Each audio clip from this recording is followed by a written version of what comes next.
위원장님은 이번 총선의 시대 정신은 운동권 특권 세력의 그 청산이라고 이제 수차례 이제 말씀하셨고요. 반면에 그 민주당의 이재명 대표는 얼마 전 신년 기자회견에서 오히려 지금 청산해야 할 가장 중요한 과제가 검사 독재라고 얘기를 했습니다. 이 대표 주장에 대해서 어떻게 생각하시는지?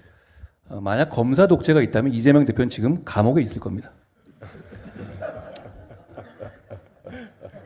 그리고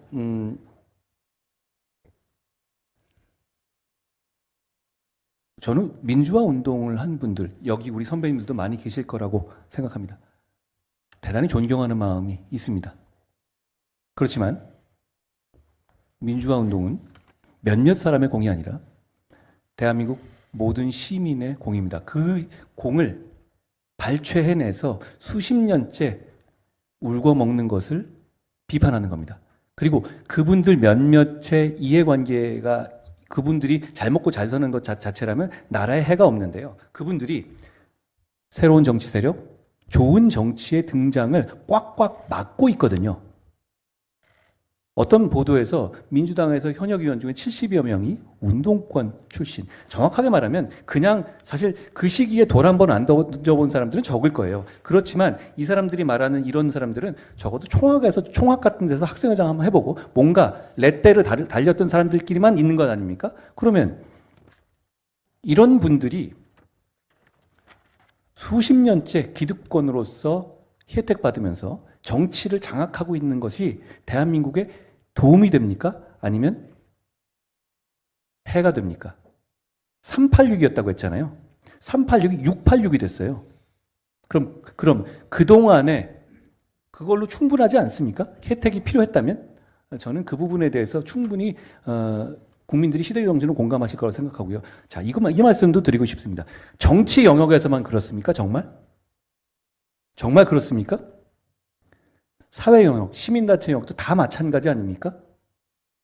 저는 얘기 들었던 것 중에서 얼마 전에 우상호 의원께서 나는 여러 번 속된 말로 여러 번 했었으니까 나는 안 하겠는데 그런데 아직 못 해본 우리 운동권 후배들은 좀 하면 그게 뭐 문제냐? 그럼 얘네들한테 가혹한 거 아니야? 이런 식의 얘기를 하시더라고요.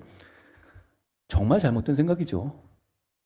유능하고 준비된 분들이 대한민국에 많이 계십니다. 그분들이 사회를 이끌어 나가는 것을 이 운동권 특권 세력이 막고 있는 겁니다. 이번 총선에서 그 부분이 청산되어야 한다는 것이고요.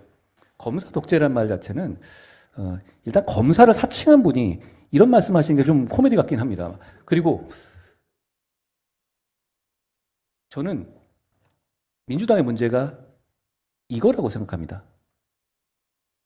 정치적인 공방과 날선 공방은 얼마든지 할 수 있습니다. 그런데 그 과정에서 사회 시스템을 무너뜨리면서까지 자해적으로 그런 공방이 이루어지면 안 되는 것이죠.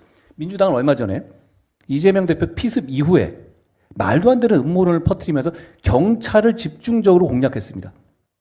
그러면 앞으로 다음번에 검찰이 없어지면 다음번에 공약은 경찰을 없애는 겁니까?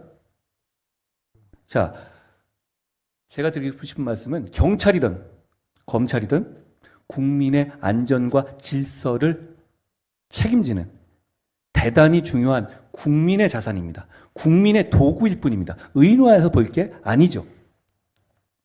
그런데 어떤 정치적 이해관계 그리고 자신의 방탄을 위해서 그런 중요한 국민의 자산과 도구를 지속적으로 비난하고 폄훼할 경우에 그 손해는 누구한테 갑니까? 민주당에 갑니까? 이재명 대표에게 갑니까? 아닙니다. 우리에게 오는 겁니다. 우리의 치안이 약해지는 거고 우리의 범죄 대응 능력이 약해지는 겁니다. 저런 정치를 해서는 안 된다고 생각합니다. 다시 한번 말씀드립니다. 검사 독재요? 그렇게 검사 독재한다면 이재명 대표가 지금 길거리를 돌아다닐 수가 있겠습니까?